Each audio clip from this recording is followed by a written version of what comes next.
السلام علیکم ورحمۃ اللہ۔ ان الحمد للہ والصلاۃ والسلام علی رسول اللہ۔ آج کا ہمارا سبق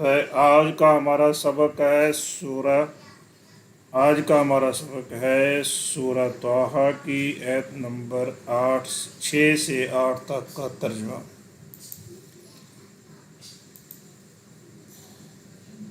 اس سبق میں ہم دیکھیں گے کہ قرآن نازل کرنے والا کتنا عظیم ہے، کیونکہ جب بھی کوئی کتاب پڑھنے کے لیے پکڑتے ہیں تو سب سے پہلے دیکھتے ہیں اس کا مصنف کون ہے، آتھر کون ہے۔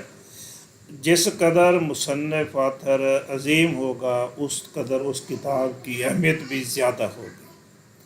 اب دیکھنا یہ ہے کہ جو ہم قرآن پڑھ رہے ہیں کہ اس کے بھیجنے والا، اتارنے والا کہ کس کا کلام ہے، کس کی بات ہے، وہ کتنا عظیم ہے۔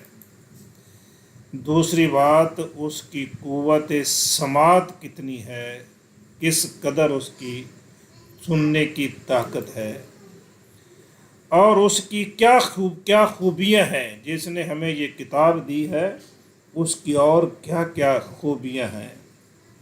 چلتے ہیں سبق کی جانب۔ اعوذ باللہ من الشیطان الرجیم، بسم اللہ الرحمن الرحیم۔ لہ ما فی السماوات و ما فی الارض۔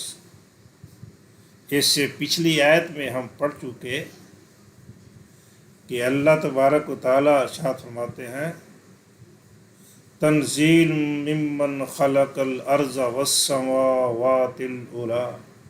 یہ قرآن اس ذات کی طرف سے نازل ہوا ہے جس نے زمین کو اور بلند آسمانوں کو پیدا کیا ہے۔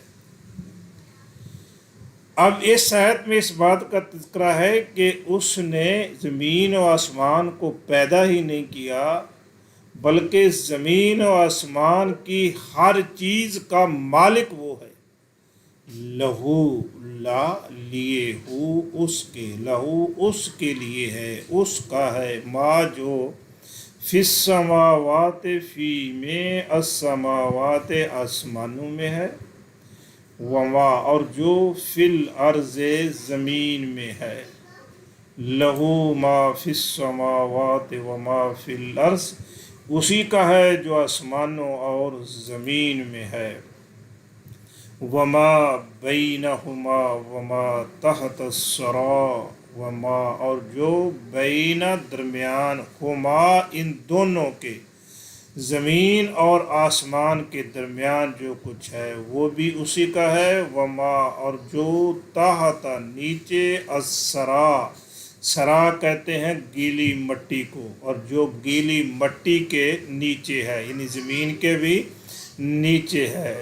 وما بینہما وما تحت الثری، جو ان دونوں کے درمیان اور جو زمین کے نیچے ہے۔ سب کچھ کا مالک اللہ ہے، یعنی یہ قرآن اس ذات کی طرف سے نازل ہوا ہے، اس نے عطا کیا ہے جس کا آسمان کی ہر چیز اس کی، زمین کی ہر چیز اس کی، اور زمین اور آسمان کے مابین جو کچھ ہے وہ سارے کا سارا اسی کا ہے۔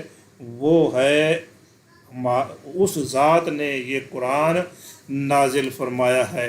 اب اندازہ کیجئے اس ذات کی کتنی اہمیت ہے، کس قدر وہ طاقتور ہے، اور کس قدر اس کی انفارمیشن ہے، معلومات ہیں۔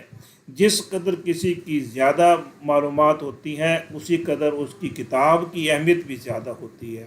اب آپ خود ہی اندازہ لگا سکتے ہیں کہ اللہ تعالیٰ کی معلومات کتنی ہیں، اس کی اختیارات کتنے ہیں، تو پھر اس کتاب کی اہمیت کتنی ہوگی، اور کتنا ہی بد نصیب ہوگا وہ جو اس کتاب سے دور ہوگا، اور کتنی ہی اس پر زیادہ گرفت اور پکڑ آئے گی کہ اللہ کی طرف سے جو اتنی طاقتور ہے اس کا میسج آیا، اس کا پیغام آیا، اور اس بندے نے منہ موڑ لیا، اس نے پرواہ ہی نہیں کی۔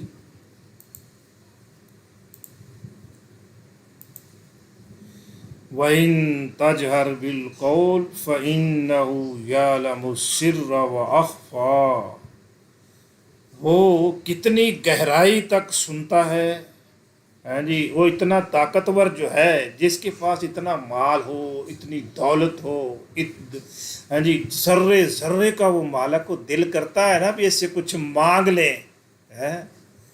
کوئی امیر آدمی دیکھے نا، جس کے پاس دولت کے انبار ہوں، ہاں جی، تو دیکھنے والے کا دل کرتا ہے بھی اس سے کچھ مانگ ہی لیں. جب ہے ہی وہ دے ہی رہا ہے ہی سخی، تو دے ہی رہا ہے تو مانگ ہی لیں.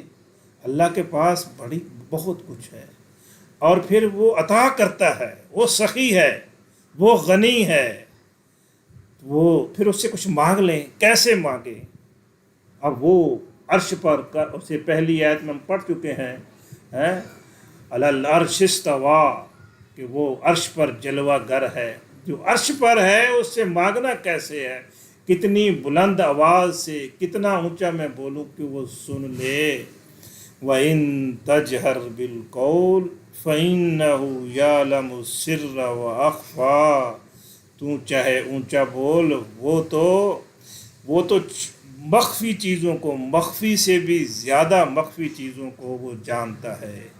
وَإِن تَجْهَرْ اور ان اگر تجہر تو بلند آواز سے کہے، بالقول بات کو. وَإِن تَجْهَرْ بِالْقَوْلِ اگر تو کوئی کلمہ، کوئی بات اونچی آواز سے کہے تو کہہ لے. فَإِنَّهُ تو اِنَّا حقیقت ہے، وہ یعلم جانتا ہے، السر چھپی ہوئی چیزوں کو، مخفی چیزوں کو، وَأَخْفَى اور بہت ہی زیادہ مخفی چیزوں کو، بہت ہی زیادہ چھپی ہوئی چیزوں کو. ہاں جی، جو بہت ہی زیادہ آہستہ بولی جاتی ہیں ان کو بھی وہ جانتا ہے. ہاں جی، وَإِن تَجْهَرْ بِالْقَوْلِ اگر تو پکار کر بات کہے، فَإِنَّهُ يَعْلَمُ السِّرَّ وَأَخْفَى تو وہ پوشیدہ اور اس سے بھی زیادہ پوشیدہ کو جانتا ہے. یعنی تو اگر آہستہ آہستہ بھی کہے گا تو وہ جانتا ہے، تھوڑا اونچی بھی کہہ لے گا تو وہ جانتا ہے، تو دل میں بھی کہے گا تو وہ اس کو بھی جانتا ہے. اب یہ نہیں ہے کہ وہ عرش پر ہے تیری سنے کیسے، نہیں، وہ تیری باتوں کو سنتا ہے. اچھا، جو اتنے گہرائی میں سنتا ہے، جا کے اتنا قریب سے سنتا ہے، تو پھر کوئی اور کیسے بندے کا دل کرتا ہے کہ اس رب کو چھوڑ کر کسی اور کے پاس جائے، جس کے پاس کچھ نہیں ہے، جو دور و نزدیک سے سن نہیں سکتا، اس کے پاس جا کر فریاد کرتے ہیں. اور جو دور و نزدیک سے سننے والا ہے، چھپی ہوئی چیزوں کو بھی جانتا ہے، بالکل ہی آہستہ کہے، دل میں کہے، اس کو بھی جانتا ہے. پھر اس کے پاس ہر چیز ہے، ذرے ذرے کا وہ مالک ہے. اس کی ملکیت میں کسی کی شے، ہاں جی، اونچی آواز میں مانگے یا آہستہ مانگے اسی سے مانگے. اللہ لا الہ الا ہو، اللہ ہے، اللہ لا الہ الا ہو، لا نہیں ہے، الہ کوئی معبود، الا سوائے ہو اس کے سوا کوئی معبود نہیں ہے، کوئی الہ نہیں ہے. اصل میں الہ وہی ہے جس کی عبادت کی جائے. عبادت جو ہے وہ صرف نماز روزہ ہی نہیں، عبادت ہے حکم ماننا، بات ماننا. عبادت یہ ہے کہ اس سے مانگنا، جس سے مانگا جائے اس کی عبادت ہے. اب اس عبادت کے لائق کون ہے؟ یہ صرف اللہ تبارک و تعالیٰ کی ذات ہے. لہو لا لیے ہو اس کے، لہو اس کے ہیں، الاسماء نام، اسم کی جمع ہے، اسماء نام، الحسنى احسن کی مؤنث ہے، حسنى. اسماء چونکہ جمع مکسر ہے، جمع مکسر کی صفت جو ہے وہ مؤنث واحد آئی، الحسنى. لہ الاسماء الحسنى اس کے اچھے اچھے نام ہیں. اللہ لا الہ الا ہو، اللہ ہے جس کے سوا کوئی معبود نہیں۔ الاسماء لہ الاسماء الحسنی، اس کے سب نام اچھے ہیں۔ اللہ تبارک و تعالیٰ کے حدیث میں آتا ہے کہ 99 نام ہیں، یہ اللہ تبارک و تعالیٰ کی صفات ہیں۔ یوں سمجھیے کہ آپ کے رب کی یہ خوبیاں ہیں۔ ویسے تو آپ کے اللہ تعالیٰ کی خوبیاں، اللہ تعالیٰ کے انعامات اتنے ہیں کہ اگر سمندر سیاہی بن جائیں تو لکھنے والے لکھنا شروع کر دیں تو سمندر کی سیاہی ختم ہو جائے گی، اللہ تعالیٰ کی تعریف شان ختم نہیں ہوں گے۔ اور اگر اتنی سیاہی اور بھی لے آئیں، اتنے سمندر اور لے آئیں، تو پھر بھی اللہ تبارک و تعالیٰ کے کلمات، اس کی شان اور تعریف ختم نہیں ہوگی۔ لیکن یہ چند مشہور جو اللہ تعالیٰ کی صفات ہیں وہ ان 99 ناموں میں ہے۔